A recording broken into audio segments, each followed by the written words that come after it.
যে কোনো বিষ শরীরে গেলে সেটা ট্রিটমেন্ট করা যায়, কিন্তু কানে দেওয়া বিষ সেটার কোনো ট্রিটমেন্ট নেই। শকুনি মামা যদি দুর্যোধনের কানে বিষ না দিত তাহলে মহাভারত হতো না।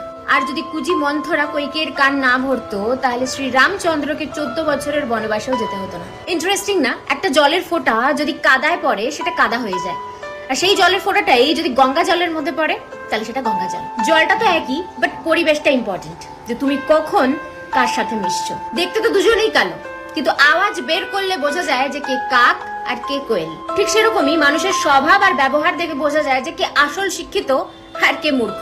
যে সত্যি বলে তাকে একবার কষ্ট করে সত্যি বলতে হয়, কিন্তু যে মিথ্যে বলে তাকে বারবার বারবার মিথ্যে বলতে হয়, একটা মিথ্যে ঢাকতে আরেকটা মিথ্যে। মিথ্যে কথা বলে তুমি পরকে খুশি করতে পারবে, আপনজনদের না। আমার তো মনে হয় মাঝে মাঝে খারাপ সময়ও আসা উচিত, তাহলেই বোঝা যায় যে কে আপন আর কে তোমার আপন হওয়ার জাস্ট নাটক।